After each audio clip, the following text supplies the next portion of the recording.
Hey fashion lovers, welcome to the Fashion Try-On. If you want to support our channel, please be sure to like and subscribe. And if you like any of the items you see, be sure to check the description for links and discounts. Today we are headed to Target to check out the Stanley e.l.f. collaboration, or what's left of it at least. Now by these nearly empty shelves, you can start to see how much of a hit this collaboration was.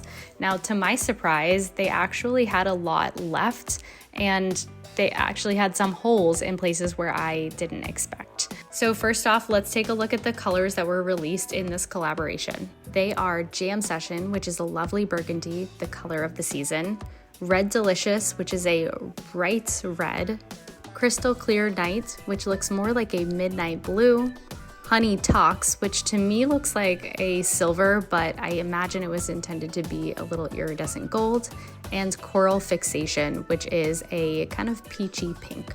Now, this collection did launch in tandem with e.l.f. lip glosses that are of the exact same color shade. Why we need that, I have genuinely no idea, so if you do see the appeal, do let me know in the comments below. Now, they also launched with 3 lip accessory organizers. So this is a little device that clips onto your Stanley handle and can hold your e.l.f. lip gloss. It is the perfect size for that mini e.l.f. lip gloss. Now, of course, I love organization and efficiency, but I personally don't have a use for this one. Now, that's not to say that others might not, so let me know in the comments below if you do value this one. We are always open to all of the perspectives here on the Fashion Try-On. Thanks so much for watching, and be sure to subscribe.